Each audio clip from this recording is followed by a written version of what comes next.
Hi, hello everyone. Back from a nice weekend, I hope. So, what have all of you been doing? I also had a restful weekend. Did a lot of fun things at home with my family, played hide and seek, played a lot of fun little games. And now I'm back here today with another fun and amazing story for all of you. So, are we ready? So today I thought let's do a real story. Most of the times, the stories that we hear are stories that are of fictional characters, isn't it?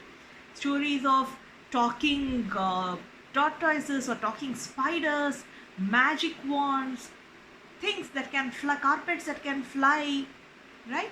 Today, we are going to talk about something that is true, talk about something that really happened. Okay? Okay, before I start the story, how many of you have decided what you want to do when you grow up? Uh, some of you might want to become doctors, scientists, um, astronauts, okay? Some of you could want to become pilots. Does anyone want to become a teacher there? Okay, good. So, today I am going to talk about a boy who had a lot of dreams of his own. He he was almost living that dream. Okay, he had almost decided that this is what I will do in my life, and he was in his head completely living what he wanted to be. But there was just one problem. There was just one obstacle for him to which was preventing him from achieving that dream. And let us see how that boy came over or overcame that obstacle and how he went on to realize his dream. The story that we are going to be listening today is The Darkest Dark. It is about the astronaut Chris Hadfield.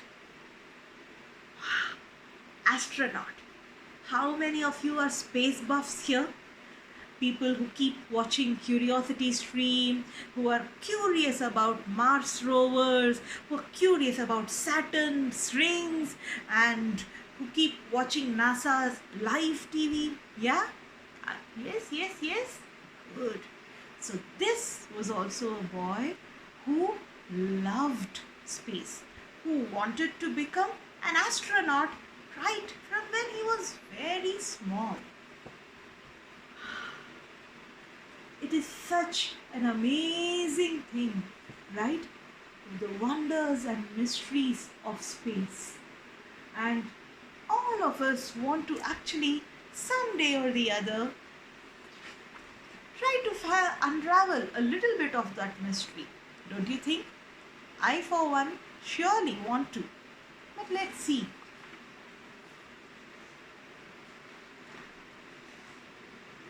So this is Chris Hadfield's house.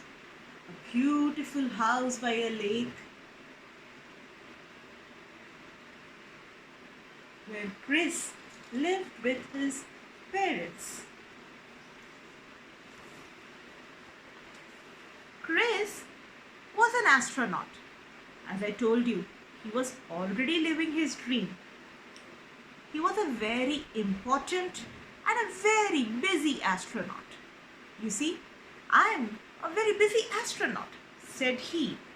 So busy that he couldn't find time to do some of the mundane and routine tasks that mom or dad asked him to. When it was time to take bath, Chris told his mother, I'd love to, but I'm saving the planet from aliens. See? Chris, come back here. mom would cry. But no, mom, I'm a very busy astronaut and I have to save our planet Earth from the aliens. And who seems to be the alien here? But no, Chris had important tasks to do. When it was time to go out of the bath and go to bed, he told his father politely, because astronauts are always polite. Sorry, no can do. I'm on my way to Mars. So finally, after Chris had been, chasing aliens and everything, mom would pull him and pull him and pull him and put him in the bath. And when it was time to come out of the bath, what would Chris say? He would say, no can do. I am on my way to the planet Mars. And in what is he going? Here. Chris's spaceship. This was Chris's spaceship, yeah. And there is Chris and his fellow astronaut, both of them on their way to Mars.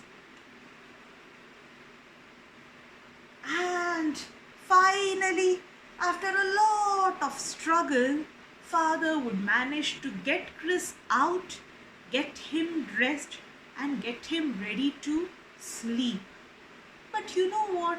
An astronaut's work is never done. So even on his bed, Chris would be sitting and doing some important work as an astronaut that he had to complete to save the Earth, to explore the planets. But as it became dark outside, Chris would feel a little bit scary. When darkness comes, there are shadows all around. And you see this? Sometimes some shadows look really scary. So scary that, oh God, I'm alone here. These shadows, these aliens, oh my God.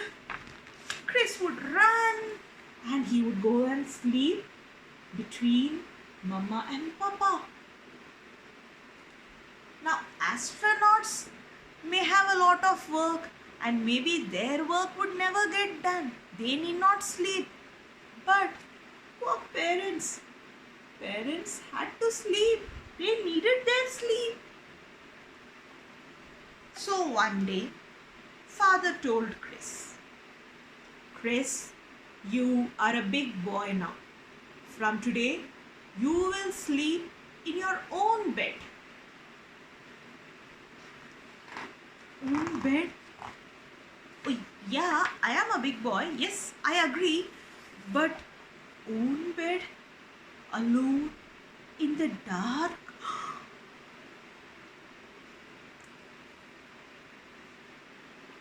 But Chris tried, He tried. He really, really tried. But when it grew dark, his room grew very, very dark. See? And when the darkness came, all sorts of aliens came. All sorts of aliens. His room was the kind of dark that invited all sorts of aliens. So, it was so dark there. It was so dark there that Chris ran to his parents and, Mama, I can't sleep there, I can't sleep there. But Mama and Papa, they meant it. They said, no, nothing doing. You have to sleep in your own bed.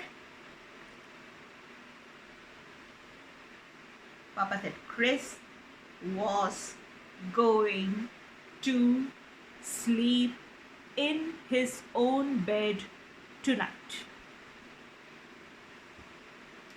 So Mama Papa took him back to his room They checked under his bed, they checked in the wardrobe, and even in his underwear drawer. They declared the room 100% alien free. Yeah, no aliens. You can happily sleep in your room, Chris. They tugged Chris in. Yeah. They turned on the night light. They even gave him a special bell. Can you see this bell here? There's someone near the bell, but still, this is the bell that Mama Papa gave him. And they switched off the light and they said good night, Chris, and Mama Papa went back to their own bed. They were very tired, you see, and they switched off their light and they just lied down. They had just lied down on their bed when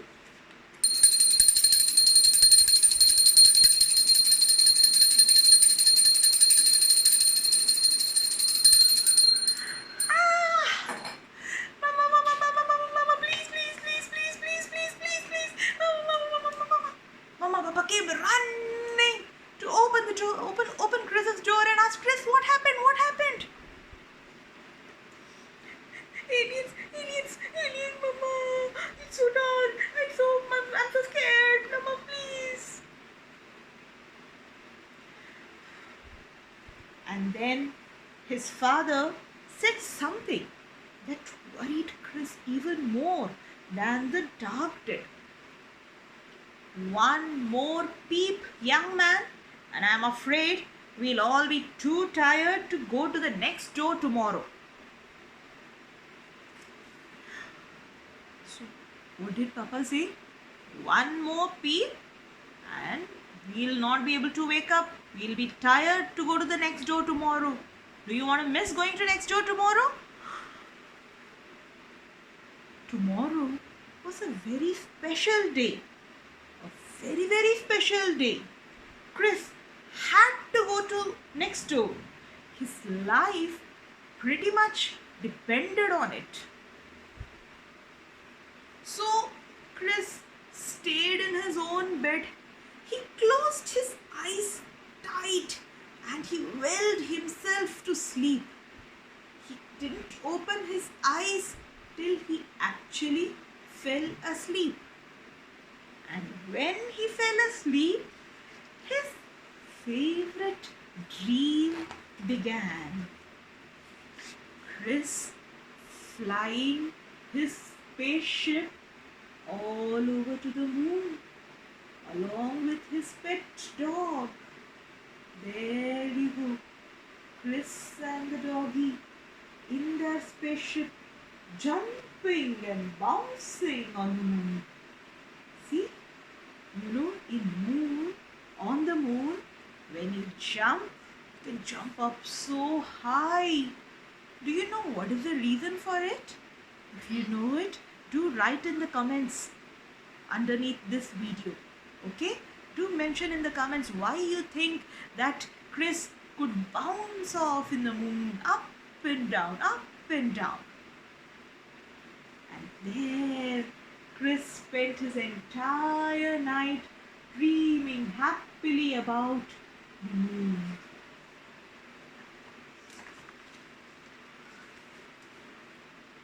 The next night seems to not come at all because the day seemed to last forever.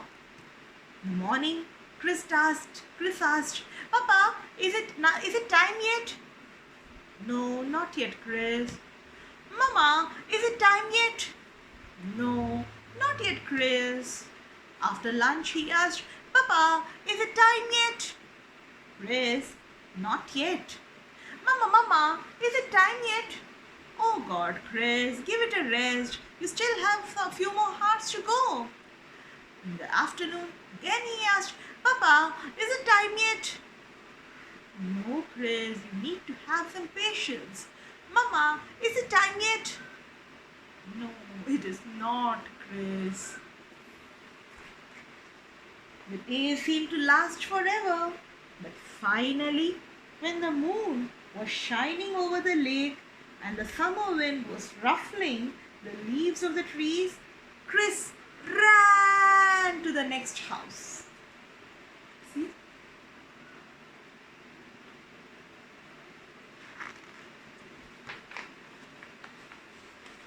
And what was happening in the next house? All the neighborhood was gathered. Everyone was sitting around and everyone was watching the TV. You see, children, this story is set in early 1900s. About, nearly about 100 years. 1969.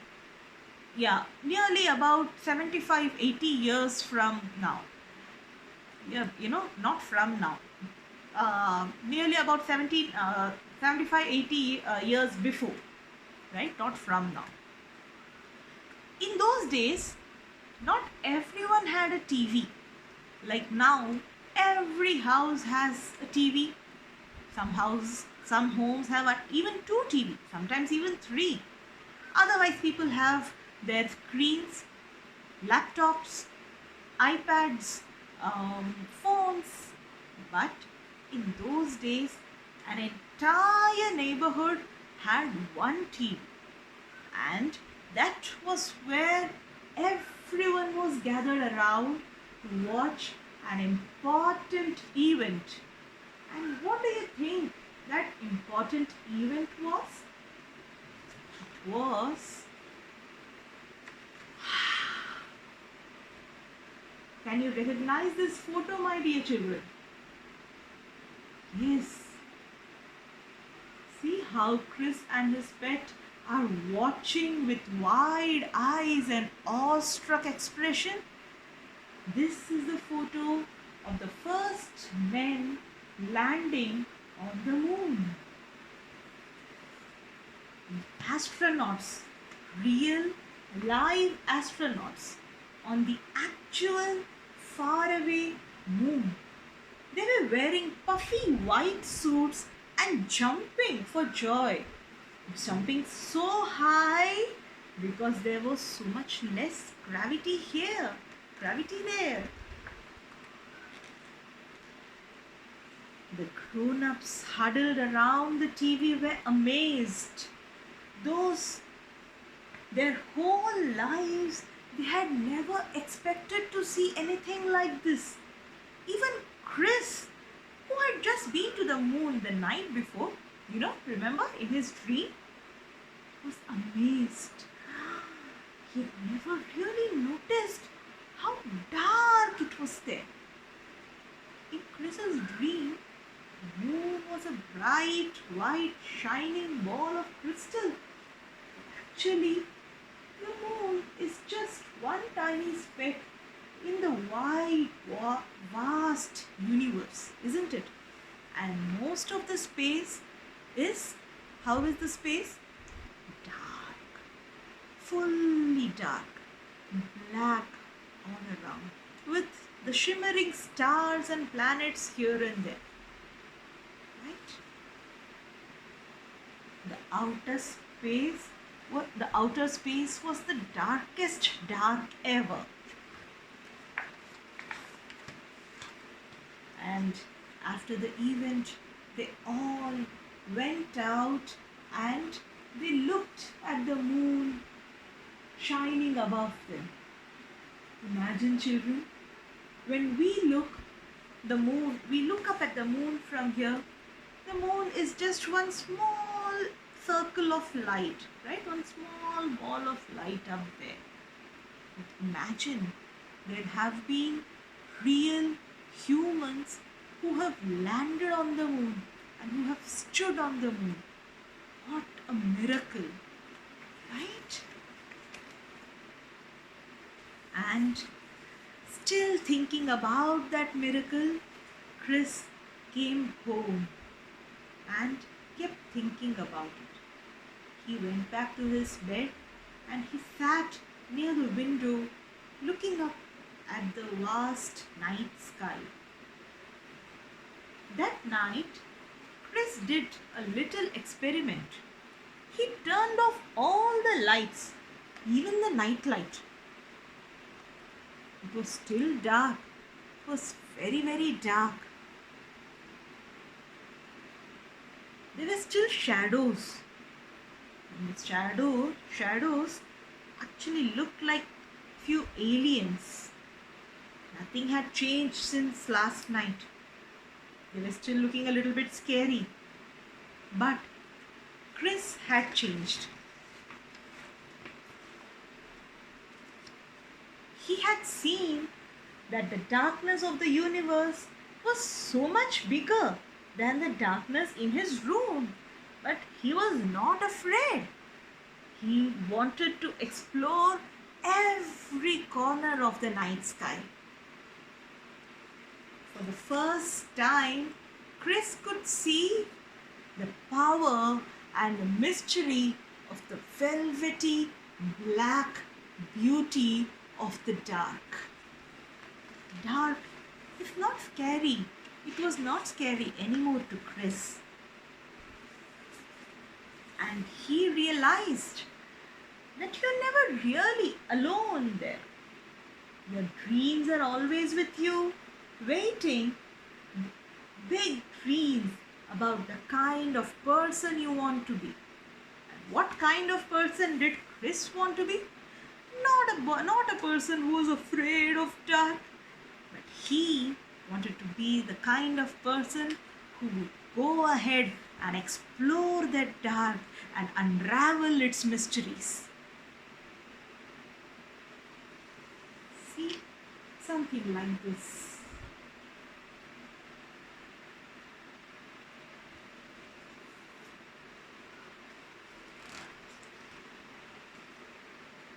And that day, Chris knew that all the dreams that he had, those dreams would always come true. And you know, children, those dreams did come true. Because see, this is Chris Hadfield. Can you see him? Is the photo a little bit clear? Yeah. This is Chris Hadfield. Chris really went on to become a commander in NASA, and he actually became let me just read out about Chris. Chris Hadfield is one of the world's most accomplished astronauts and the international best-selling author of An Astronaut's Guide to Life on Earth, and You Are Here, Around the World in 92 Minutes. So see, Chris went on to realize not only one but two dreams of his. Now, don't you think, children, that if only we push ourselves a little bit more beyond that fear, there are dreams that are waiting for us to be accomplished? I'll take leave of you here. Bye bye. I hope you all enjoyed the story. Do like the story. Do like this link. Do comment about the story. And do give me your feedback and share it with all your friends. Let's meet tomorrow again. Till then, bye bye.